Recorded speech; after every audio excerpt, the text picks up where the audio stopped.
Hi guys, this week we have something different, a comparison video. I've got 6 of the most prominent, well-known vintage Battlecruiser keyboards here, which is a bigger than full-size keyboard with extra functionalities. All but one of these are at least partially programmable, as macro keys are a very typical Battlecruiser feature, and I'm going to go fairly in-depth into how programmable each model is. I have a lot more Battlecruisers than just those, but I've chosen not to include them for various reasons. For example, the late model M122 could technically be considered to be a Battlecruiser, but it has none of the functionalities of one, and is generally put in the battleship category instead. The Optimus Maximus is $1,600 to $3,000 and kind of unobtainium for most people. The Waytech MK06 and Reuters 9009 are very difficult to convert to PC usage, and to be honest, they're kind of in a league of their own. And the G81-8308 uses Cherry MY switches, so that's not even worth consideration. And there's a whole bunch more like that, but reasons like that are why I'm choosing to focus on those 6 instead. However, stick around until the end of the video, because I do want to do a short piece on the Waytech and 9009, as they're definitely worth discussing. By the way, I've already done full reviews of every single keyboard in this video, so if you're interested, go check them out. So let's have a look at the lineup. They all have their own distinct features, pros and cons, so this should be good. First we have the Gateway AnyKey here, which is actually a rubber dome model, but it's definitely a strong contender, don't underestimate it. Next we have Cherry's entry, the G80-2100. There are other programmable Cherries, but this is possibly the most prominent and readily usable one. Third up is 2 entries from Focus, the FK9000 and FK9200.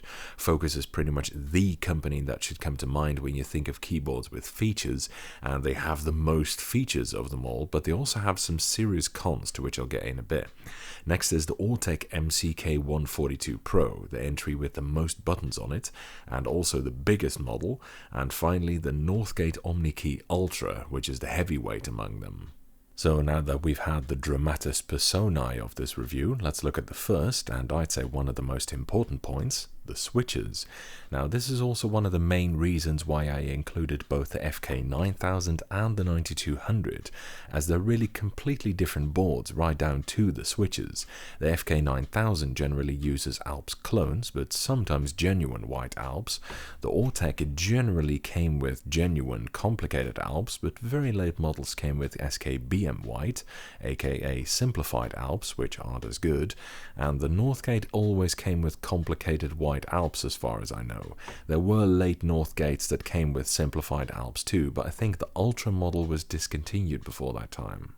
The FK9200 instead uses Focus Dome slider switches, which are okay and pretty weird. The AnyKey uses Maxi Switch Dome slider, which are also okay and very tactile but rather stiff, and the Cherry 2100 uses MX Black. Think of that where you will. Next, the build quality. Now, the Focuses, the Autech and the AnyKey all have a full plastic case with a metal backplate or mounting plate in them, but they vary a bit in overall quality. The Focuses feel a fair bit floppier than the other two, so I'm going to give them a minus, and the Autech and the AnyKey both a plus. Yeah, I know the AnyKey is a rubber dome keyboard, but you'd be surprised at how tough it is. The remaining ones are the real standouts. The OmniKey is by far the toughest motherfucker of the bunch, with a thick steel mounting plate and a massive steel back panel that makes the back plate on a Model M look like a little sissy. It's fucking armored. The Cherry, meanwhile, has typical Cherry build quality. It's got a hollow, all-plastic case, and there's not a plate to be found in the whole thing. It's the only one with an all-plastic build. And these things are reflected in the weights of the keyboards. The Focuses are 1549 and 1460 grams, so they're relatively light. The AnyKey and the Autech are heavier at 1738 and 1914 grams respectively. The OmniKey is by far the heaviest at 2161 grams, and the Cherry, despite being the second biggest model, is also by far the lightest at 1382 grams. The sizes are somewhat similar between them. Most are around 52 centimeters wide and around 19 centimeters deep, except the Focus FK9200, which is only 47 centimeters wide because it put the extra keys on top instead of on the left, and the Ortec and Cherry, which are a few centimeters deeper because they have a more battleship-like layout. Overall, the FK9200 is the smallest and the Ortec is the biggest, followed very closely by the Cherry. So if it needs to be small, the 9200 might be worth a look. The number of keys is very high on all of them. Almost all have more keys than a battleship, which is also a typical battlecruiser trait. The Omni key has the fewest at 120, while the Ortec has the most at 144, which is because it has 2 sets of normal F keys in addition to 24 PF keys. None of the others have that. All of them feature double-shot ABS keycaps. The Focus 9000 and Omni key use the same thin Alps mount caps, presumably made by Focus themselves. The Ortec uses Tai-Hao TI caps, which are also thin and Alps mount, and the 9200 uses a proprietary bar mount, but they're also thin, and frankly most of them are silk screened instead. There's not actually all that many double-shot keycaps on the keyboard. The Any key uses thin Cherry mount ones, and the Cherry uses the venerable thick OG Cherry double shots. I'd say the Cherry is the clear winner here. It's got the thickest caps and it's also MX compatible, so the most easily customized with modern keycap sets. Next, programmability. The FK9000 has the most limited programmability of the ones that actually have macro keys. It's got 12 of them on the left here, but they can each only hold 14 inputs, and modifiers cost more than 1 input.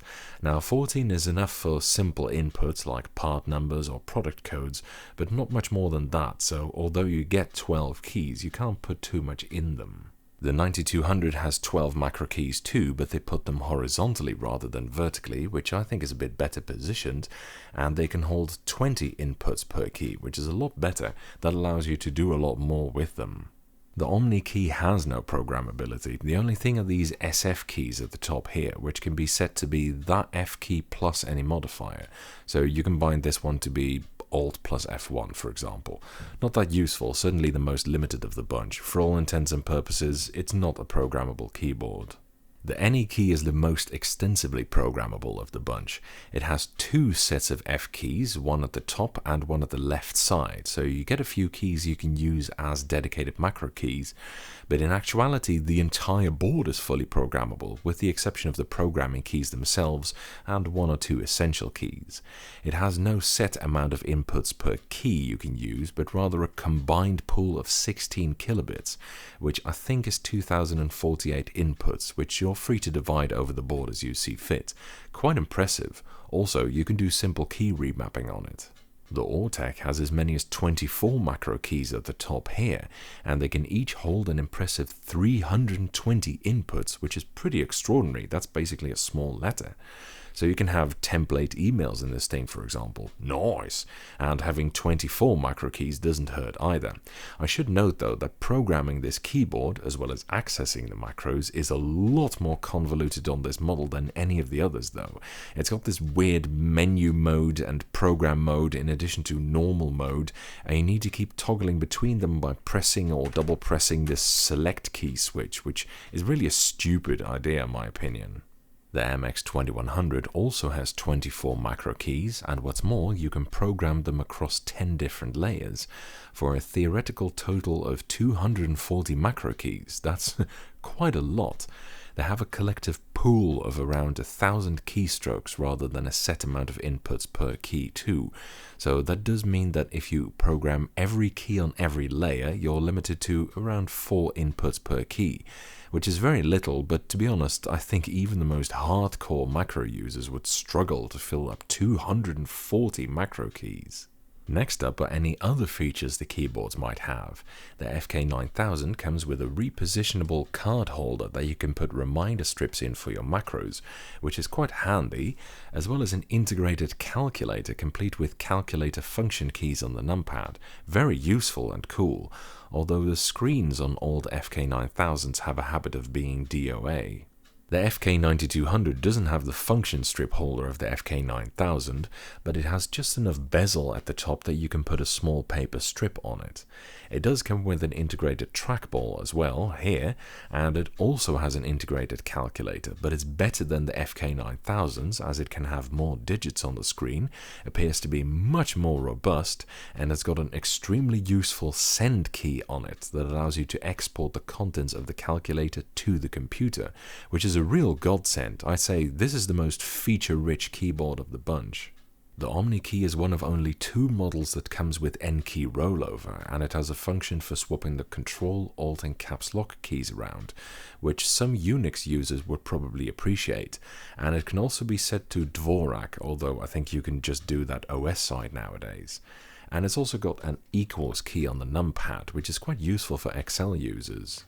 The Any key doesn't really have any extra features worth mentioning, except this suspend macro key, which makes the board temporarily behave through its default layout, which helps a lot if you rebind or macro a lot of the keys, potentially quite useful in combination with its full programmability.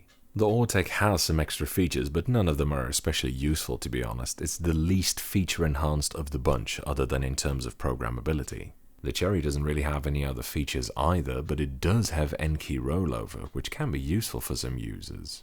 Finally, the nav cluster. Now, one of the features quite a lot of these keyboards have is an expanded star-shaped nav cluster with extra diagonal buttons, but frankly I found these to be anti-useful, so I'm not going to list that as a feature. The FK9000, Any key and Ortec have such a star nav, while the Omni key Ultra comes with a cross nav, although a very similar model with a T nav. The Ultra T was also produced, that one is probably a bit better. The FK9200 and MX2100 have T navs, but there are other keys near it too, so it's not quite as easy to blind use as a standalone T nav. It should be noted that because the Any key's full programmability, you can just rebind the keys in such a way that you get a T-shaped nav cluster anyway, which I would heartily recommend. Layout-wise, all of them are a little bit different from a standard layout, which is to be expected, of course. The Focuses and Omni key have a focus layout, while the Ortec and Cherry come with a more battleship-like layout with an ISO enter. The Any key uses a big-ass enter with an annoyingly small 1-unit backspace key, but again, you can just reprogram the key next to it to be a backspace too to mitigate this somewhat. So that's it. Overall, I'd say each and every one of these here has its own pros and cons and is worth considering. There's neither a clear winner nor a clear loser here. The Any key is the most programmable, but has rubber domes and no real other features. The Focus 9200 has the most features on it, including that fab calculator, and has a normal T-nav, but is also rubber dome. And the 9000 has many of the same features while being mechanical, but it has the most limited programmability and a crappy star nav, plus both have pretty questionable build quality. The Omni key is built by far the best. It's honestly virtually indestructible, and it has N-key rollover and fantastic switches, but no real programmability. The Ortec is very programmable, but not easily so. It's got that crappy star nav and no real other features, and it's the biggest, so it might take up too much space for some people's desks. And the 2100 meanwhile has the most programmable keys if you count the layers, and very nice keycaps as well as N-key rollover, but terrible build quality without as much as a mounting plate, and MX Black are something you need to like, of course. Finally, a closing word on the 9009 and Waytec boards. These weren't made for the consumer market, but were instead highly specialized, custom-designed trading floor keyboards, and as a result they are quite difficult to get going on a modern PC. However, they are quite useful. The 9009 has 12 macro keys that can be programmed with 80 characters each across 4 layers, so 48 macro keys in practice. It's also got GMK Cherry double shots and very good build quality, as well as a big ass screen that makes it much easier to see what you're programming and what you've programmed in it, plus it's got a built-in calculator mode. The Waytech is very similar, with similar build quality, a similar size, and the same GMK keycaps and calculator functionality, except it's got 3 small color screens that you can use to pick different icons, and colors for your macro labels too, and it's got 24 macro keys rather than 12, as well as having them over 4 layers, so 96 macro keys in theory, and it's got way more functions embedded in the menus as well, but I'm not going to dwell on all of them. That's it for this review. Thank you for watching, and I hope you enjoyed it. I've done full reviews on each and every one of these keyboards before, so if you're interested in hearing more or want to know what they sound like, go check them out.